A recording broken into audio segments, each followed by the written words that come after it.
दिवाली का शुभ अवसर और मुहूर्त ट्रेडिंग की स्पेशल घड़ी। ऐसे में शेयर बाजार में कुछ निवेश तो बनता है, इसीलिए आज हम कुछ दिवाली स्पेशल शेयरों का चयन करके लेके आए हैं जिनके ऊपर हम आज डिस्कशन करेंगे। इसी मुहूर्त ट्रेडिंग में निवेश के लिए कुछ स्पेशल शेयरों की चर्चा आज के इस वीडियो में हम करेंगे। ऐसी उम्मीद करते हैं कि ये जो कंपनियां हैं जिनकी चर्चा हम आज के वीडियो में करेंगे, ये कंपनियां न केवल इस दिवाली से अगली दिवाली बल्कि आने वाली कई दिवाली अच्छी अर्निंग दिखाती रहेंगी और अपने शेयर होल्डर्स को मालामाल करती रहेंगी। मेरा नाम है अश्विनी शर्मा और आप सभी का स्वागत है मेरे YouTube चैनल के ऊपर। आगे बढ़ने से पहले मैं आपको बता दूं, जिन शेयरों की चर्चा हम आज के वीडियो में करेंगे ये किसी भी प्रकार से निवेश की सलाह नहीं है, ना ही मैं निवेश की सलाह देने के लिए अधिकृत हूँ। ये जो कंपनियां हैं इनका जो पोर्टफोलियो मैंने बनाया है ये मैंने निजी निवेश के लिए बनाया है। मैं अपने पोर्टफोलियो में मुहूर्त पिक्स के रूप में जिन शेयरों को मैं निवेश करूंगा वो कंपनियां मैं आज आपसे डिस्कस कर रहा हूं। ये प्योरली मेरा निजी निवेश है। यहाँ इनकी जो चर्चा मैं पब्लिक प्लेटफॉर्म पे कर रहा हूं उसका मकसद सिर्फ एजुकेशनल और एनालिटिकल पर्पस है। ऑब्वियसली इन सभी कंपनियों की चर्चा हम बहुत डिटेल में डिस्कशन में यहाँ नहीं कर सकेंगे। अगर ऐसा करेंगे तो ये वीडियो बहुत लंबा हो जाएगा। आगे आने वाले दिनों में हम इन हर कंपनियों के ऊपर एक डिटेल वीडियो बनाएंगे, तो ये वीडियो बहुत ही इंटरेस्टिंग और इन डेप्थ लर्निंग वाला होने वाला है। अगर अभी तक आपने वीडियो को लाइक नहीं किया तो वीडियो को लाइक कीजिए और चैनल पे आप पहली बार आए तो चैनल को भी सब्सक्राइब कीजिए। शुरू करते हैं। इस पोर्टफोलियो की पहली कंपनी है कैथोलिक सीरियन बैंक। ये एक प्राइवेट सेक्टर का बैंक है, CSB बैंक के नाम से हम इसको जानते हैं। साउथ इंडिया में स्पेशली ऑपरेट करता है ये बैंक और प्राइवेट सेक्टर बैंक्स में रिलेटिवली ये बहुत ही सस्ता बैंक है। 6040 करोड़ की मार्केट कैप की कंपनी है, 342 के आसपास का शेयर प्राइस है और लगभग 1.82 के प्राइस टू बुक वैल्यू के ऊपर ये शेयर ट्रेड कर रहा है। यहाँ से इस शेयर में सिग्निफिकेंटली PE री रेटिंग की संभावना है। अर्निंग ग्रोथ तो ऑब्वियसली कंपनी दिखाई रही है, लेकिन यहाँ प्राइस अर्निंग के जो मल्टीपल्स है उनके ऊपर भी एक्सपेंशन की संभावनाएं हैं। फाइनेंस सेक्टर की ही दूसरी कंपनी है home first finance company. Basically ये जो लो टिकट साइज जो होम लोन्स होते हैं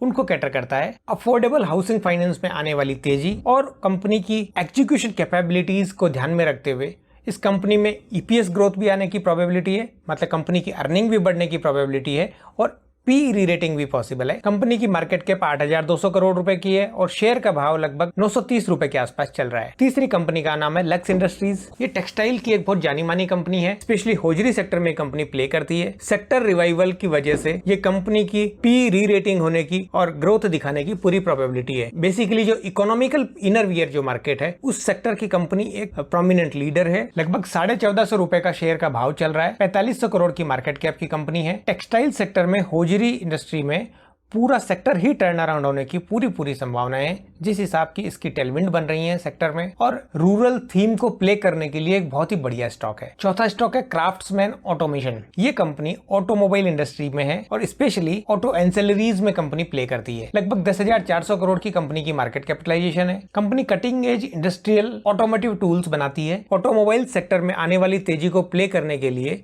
एक बहुत ही अच्छा स्टॉक है एंसिलरी सेक्टर का। ऑटो एंसिलरी का बेसिकली मतलब ये हुआ कि ऑटोमोबाइल इंडस्ट्रीज तो डायरेक्टली कंपनी जो फिनिश्ड प्रोडक्ट है, मतलब जो कार हुई, बाइक हुई, उस इंडस्ट्री हुई, लेकिन अगर उसके कल पुर्जे उस व्हीकल में जो काम आने वाली जो चीजें हैं अगर उनका जो उत्पादन करती हैं वो कंपनियां भी वैसी ही ग्रोथ दिखाती हैं। लेकिन जब सेक्टर रिवाइवल नहीं होता है तो उसमें सबसे कम इफेक्ट आता है, बिकॉज मिनिमम रिक्वायरमेंट बनी रहती है। इसी कड़ी में पांचवा स्टॉक है पिक्स ट्रांसमिशन। ये भी ऑटोमोबाइल्स का ऑटो एंसिलरी का ही प्ले है। पावर एंड फ्लूइड ट्रांसमिशन में कंपनी स्पेशलाइजेशन रखती है। कंपनी ऑटोमोबाइल इंडस्ट्री में काम आने वाले इंडस्ट्रियल और ऑटोमेटिव बेल्ट्स और उसकी बहुत सारी रेंज बनाते हैं। कंपनी की मार्केट कैपिटलाइजेशन लगभग 1500 करोड़ रुपए है। शेयर प्राइस 1100 रुपए है और लगभग कंपनी 24 के PE पे काम कर रही है। इस कंपनी के PE मल्टीपल्स और अर्निंग ग्रोथ आने की दोनों की प्रोबेबिलिटी बहुत ज्यादा है। इसी कड़ी में छठा स्टॉक है सनसेरा इंजीनियरिंग। ये भी ऑटोमोबाइल्स में ऑटो एंसिलरी का एक बहुत अच्छा प्ले है। मार्केट कैपिटलाइजेशन कंपनी की लगभग 4600 करोड़ रुपया है। शेयर प्राइस 855 रुपए के आसपास चल रहा है। कंपनी कॉम्प्लेक्स ऑटो इक्विपमेंट्स का प्रोडक्शन करती है। ये भी एक ऑटो सेक्टर को प्ले करने का बहुत बेहतरीन स्टॉक है। आगे आने वाली तीनों कंपनी हमने IT इंडस्ट्री से चुनी है। US में अगर फेडरल रिजर्व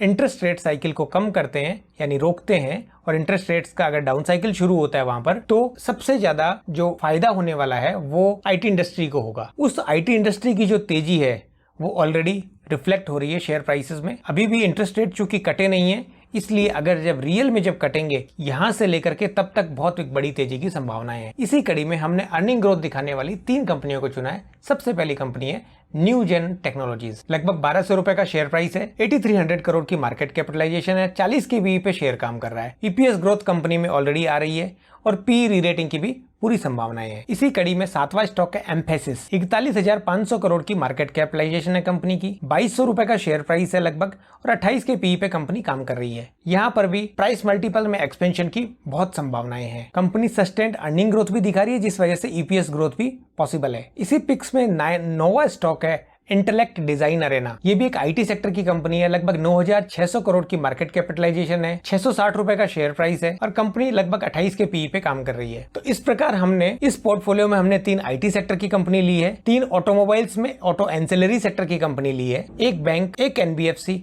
और एक कंजम्पशन थीम हमने इस पोर्टफोलियो में ली है। पीरियडिकली हम इस पोर्टफोलियो का रिव्यू करेंगे, जांचेंगे कि कौन सी कंपनी परफॉर्म कर रही है, कौन सी नहीं कर रही। अगर कहीं हमारे को गुंजाइश हुई, कहीं हमारे को जरूरत महसूस हुई कि ये कंपनी परफॉर्म अच्छा नहीं कर रही, तो हम इसको बाहर निकालना चाहिए, दूसरी कंपनी को करना चाहिए। तो हम पीरियडिकली रिव्यू करते रहेंगे। वीडियो के अंत में एक बार फिर आपको मैं बता दूं, ये किसी भी प्रकार से निवेश की कोई सलाह नहीं है। ये कंपनियां मैंने अपने पोर्टफोलियो में निजी निवेश के लिए चुनी है।